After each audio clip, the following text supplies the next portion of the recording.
श्री सरस्वती नमः, श्री गणेशाय नमः, श्री कृष्णाय नमः। देखिए, प्रथम स्कंद का छठा अध्याय हम आपको श्रवण कराते हैं। सूत उवाच एवं निशम्य भगवान् देवर्षिर्जन्म कर्म च भूय पप्रच्छ तं ब्रह्मन् व्यासः सत्यवती सूतः।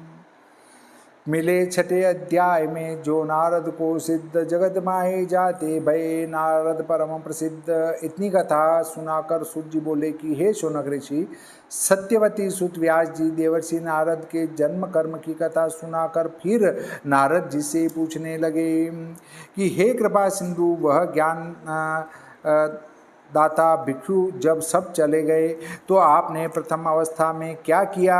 हे स्वयंभू, आपने पिछली अवस्था कैसे व्यतीत की? जब काल आया तो वह शरीर कैसे त्याग किया? हे सुरसत्तम, प्रथम कल्प का स्मरण तुमको कैसे बना रहा?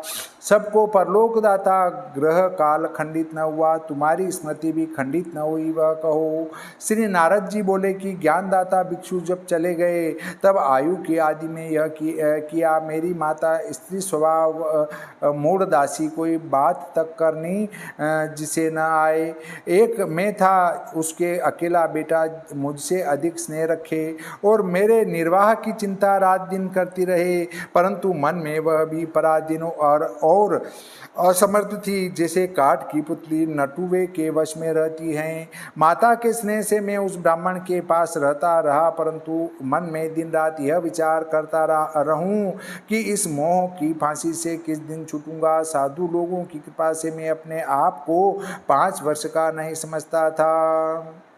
यहाँ पर एक शंका होती है। नारद की माता के ऊपर मुनि लोगों की बड़ी कृपा थी, क्योंकि जो कृपा नहीं करते तो मुनियों के सहवास से नारद का जन्म उस दासी में क्यों होता। ऐसी मुनियों की कृपा से नारद जी की माता सर्प के काटने से क्यों मर गई। ऐसी खोटी मृत्यु नारद जी की माता की सुनकर हमको बड़ी शंका होती है। नारद की माता मुनियों को तीर्थ यात्रा करने के लिए जाते देखकर अपने पुत्र नारद को ज्ञान में रमण करता जानकर और इंद्रियों को बलवान समझकर भगवान वासुदेव की प्रार्थना करने लगी और अपने मन में यह विचार करने लगी कि मुनि लोग तो मुझको छोड़कर अपने अपने आश्रमों को चल दिए और पुत्र मेरा ज्ञान में मतवाला है। अब मेरा प्रतिपालन कौन करेगा, क्योंकि इंद्रियां तो अपनी अपनी ओर को मेरे प्राण खींच खींच कर मुझको कठिन कठिन दुख देंगी। नारद की माता ने विचार किया कि शूद्र कुल में मेरा जन्म हुआ, शूद्रों की मैंने संगति की, किसी शुभ कर्म के प्रभाव से मुझको मुनियों की संगति प्राप्त हुई है और ज्ञान ध्यान से हीन हूँ। मेरे हृदय में कुछ भी ज्ञान नहीं, अब मैं निराधार हूँ, मेरा मरण शीघ्र होना चाहिए। इस प्रकार भगवान से विनय करने लगी। तब भगवान ने उसकी विनय स्वीकार करके शीघ्र मृत्यु होने के लिए सांप से कटवाया। जब वह मर गई तो उसको सूरपुर का वास दिया और सर्प बाधा से नारद जी की माता का मरण हुआ। इसलिए उसको अपने सन्मुख रखा कि जिस प्राणी को सांप डस लेता है उसकी दुर्गति होती है, उसकी कुगति न हो। नारद की माता को मुनियों की कृपा से भगवान ने अपने सम्मुख वास स्थान दिया।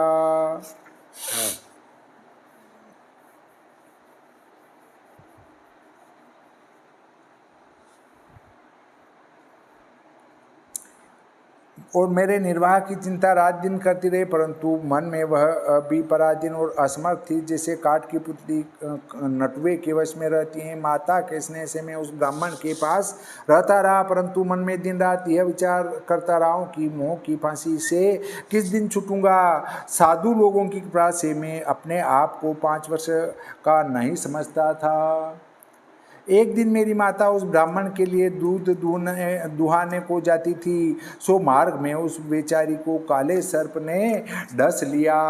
तब मैंने अत्यंत आनंदित हो उस समय यही विचार किया कि ईश्वर भक्तों का सदा कल्याण करते हैं और मुझे अपना दास जानकर मुझ पर भी अनुग्रह किया। यह बात निश्चित समझ में उसी समय उत्तर दिशा की ओर चल दिया। समृद्ध देश, राजधानी, ग्राम, व्रज, रत्नादि उत्पत्ति स्थान, किसानों के गांव, सुपारी, पुष्पों की वाटिका, स्वतः सिद्ध वृक्ष समूहों से वन और वृक्ष समूहों के सुंदर सुंदर उपवन देखे। चित्र धातु विचित्र पर्वत, हाथी वृक्षों की शाखा तोड़ रहे, निर्मल जल भरे ताल लहरा रहे, मार्ग में जहाँ तहाँ मनोहर कूप, बावड़ी, ताल, नदी, वन दृष्टि आते थे। सुंदर सुंदर भ्रमर जहाँ तहाँ गुंजार रहे, पक्षी चित्र विचित्र अपनी अपनी बोली बोल रहे थे। नरसल बांस, विरण मूल के समूह कुछ बांसों में आप छिद्र हो रहे हैं, उनमें पवन भरकर बांसुरी के समान स्वरीले शब्द निकाल रहे हैं, वे किचक कहलाते हैं। इनसे ही महागंभीर शब्द हो रहा है। मैं अकेला ऐसे महाघोर भयंकर वन में सर्प, बिच्छू, श्रृगाल जहाँ भयानक बोली बोल रहे थे उनको देखता चला जाता था।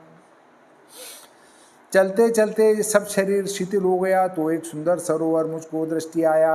तब मैं भूखा प्यासा उस ताल के जल में स्नान करके जल पिया तो मेरे शरीर का सब श्रम दूर हुआ। उस महागंभीर सरोवर के किनारे एक पीपल का वृक्ष था। मैं उस पीपल के वृक्ष के नीचे बैठकर परमेश्वर के स्वरूप का हृदय में ध्यान करने लगा। भाव से मन जीत कर परमात्मा के चरण कमल अमल का ध्यान करने लगा। प्रीतिवश हो नेत्रों से आंसू बहने लगे। तब धीरे धीरे हृदय में भगवान वासुदेव का दिव्य रूप ऐसा दिखाई दिया कि एक पुरुष सुंदर स्वरूप जिसके मुखारविंद का प्रकाश कोटि भास्कर से भी अधिक, चतुर्भुजी मूर्ति, शंख, चक्र, गदा, पद्म चारों हाथों में लिए, पीतांबर पहने, वे जयंती माला कंठ में धारण किए, किरीट मुकुट सिर पर धरे, त्रिभंगी छवि करे, मकराकृति कुंडल कानों में पहने, श्याम स्वरूप कमल नयन, लंबी भुजा, तापहारिणी चितवन, मंद मंद मुस्काते, बाकी झांकी दिखलाते मेरे सम्मुख आए। उस मनमोहन स्वरूप को देखते ही मैंने परमानंदित होकर चाहा कि इसी सुंदर स्वरूप को निहारता रहूं। प्रेम प्रीति के भाव से हृदय पुलकायमान हो गया। मन महासुखी हो आनंद के महाप्रवाह में लीन हो गया। देह की सब सूध बिसर गई, परमात्मा की भी सूध नहीं रही। मन का सुखदायक शोक नाशक जो भगवान का रूप है वह एक संग हृदय में दिखा और मैं आनंद से देखता रहा। विवशता से मेरा मन कुछ खेदित हुआ।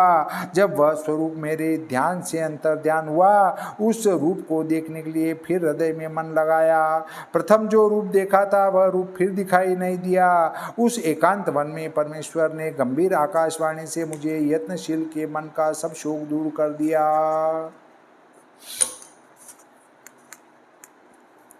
बड़े खेद की बात है कि जन्म में तू मेरा दर्शन करने के योग्य नहीं था, क्योंकि जिनके हृदय और मन के काम मल दग्ध नहीं हुए हैं उन कुयोगियों को मेरा दर्शन नहीं होता। हे पाप रहित, एक बार मैंने अपना स्वरूप तुझको इसलिए दिखाया है कि तेरे मन में अनुराग बढ़े और जो मेरे चाहने वाले साधक लोग हैं वे सब कामाधिक विषय का त्याग कर देते हैं और थोड़ी सी ही सज्जनों की सेवा से तेरी मति मुझ में अत्यंत दृढ़ हो गई। अब इस निंदित देह को त्याग कर तू मेरा पार्षद होगा और मुझसे तेरी प्रीति सृष्टि के आदि अंत में कभी नहीं छूटेगी और मेरी कृपा से तुझे इस जन्म का सब वृतांत स्मरण रहेगा। इस श्लोक में विलक्षण बात है कि जिसकी देह नहीं सबसे बड़ी, जिसकी श्वास आकाश के भीतर, जिसकी मूर्ति, ऐसे ईश्वर परमात्मा मुझसे कहकर चुप हो गए। मैंने भी सब बड़ों की कृपा से उन पर ब्रह्म परमेश्वर को बारंबार प्रणाम किया और सब लज्जा त्याग कर भगवत का भजन करने लगा। मांगलिक छिपे हुए जो परमेश्वर के चरित्र थे उनका स्मरण करने लगा और सब पृथ्वी पर फिरूं और अपने मन को प्रसन्न रखूं, किसी वस्तु की चाहना नहीं करता। मद मत्सर ईर्ष्या सब त्याग दी, काल की बाट दिन रात्रि देखता रहता। हे ब्रह्मन, जैसे अकस्मात सुदामा पर्वत से बिजली निकले और उसी में समा जाए, उसके समान कृष्ण में मेरी मति हुई और किसी में आसक्त नहीं। आत्मा मेरी निर्मल हो गई। जब मृत्यु का समय आया तो मृत्यु हो गई। प्रारब्ध कर्म समाप्त हुए तब पंचभूत का यह शरीर गिर पड़ा। शुद्ध भगवत पार्षद का देह जो शुद्ध सत्वमय है वह परमात्मा ने मुझको दिया। कल्प के अंत में इस त्रिलोकी का सार कर श्री नारायण ने क्षीर समुद्र में सोने की इच्छा की और वह शेष शैया पर सोए तब उनके श्वास के संग में प्रविष्ट हो गया। जब सहस्र युग सोते सोते हो गए तब उठे। ब्रह्म अंतर्यामी ईश्वर ने इसके रचने की इच्छा की। तब मरीच्यादिक ऋषि हुए और प्राण से हम हुए। सब ठोर में मेरे जाने की गति हो गई। बाहर भीतर त्रिलोकी में कहीं चला जाऊं। अखंडित ब्रह्मचर्य लेकर महाविष्णु की अनुग्रह से सब संसार में पर्यटन करता हूँ। श्री ईश्वर के जो दिए सारे गमपदनी यह 7 स्वर हैं, ब्रह्म रूप हैं। इनके ग्राम इस वाणी में बजाता, यह परमेश्वर के गुण गाता सब संसार में घूमता फिरता हूँ और भगवान के चरित्र जब मैं गाता हूँ तो ऐसा मग्न हो जाता हूँ मानो श्री कृष्णचंद्र आनंद कंद शीघ्र चित्त में आकर दर्शन देते हैं और मुझको बुलाते हैं। आतुर चित्त वालों को विषय स्पर्श की इच्छा से बारंबार संसार समुद्र के तरने की नाव हरि के चरित्रों का वर्णन करना है। काम, लोभ और मोह से ग्रसित जीव का मन योग के मार्ग में यम नियमादि से शांत नहीं होता, जैसे मुकुंद की सेवा मात्र से शांत होता है। हे पाप रहित व्यास जी, जो तुमने पूछा वह हमने सब जन्म कर्म का रहस्य आपसे कहा और आपका मन प्रसन्न किया। सूत जी बोले कि हे शौनक मुनि, सत्यवती के पुत्र श्री व्यास जी से भगवान नारद मुनि इस प्रकार कहकर उनसे आज्ञा ले बीणा बजाते हरि गुण गाते स्वप्रयोजन संकल्प शून्य होकर चले गए। देवर्षि धन्य हैं जो भगवान की कीर्ति गाते हैं, आनंदित होते हैं और नित्य प्रति वीणा बजाकर सब आतुर संसार का उद्धार करते हैं। इति श्रीमद्भागवते महापुराणे प्रथम स्कंदे भाषाटिकायां व्यासं प्रति नारद पूर्वजन्म कथा वर्णनम नाम षष्ठोऽध्यायः। बोलिए श्री कृष्णचंद्र भगवान की जय, श्री रामचंद्र भगवान की जय, गणपति जी महाराज की जय, सरस्वती मैया की जय।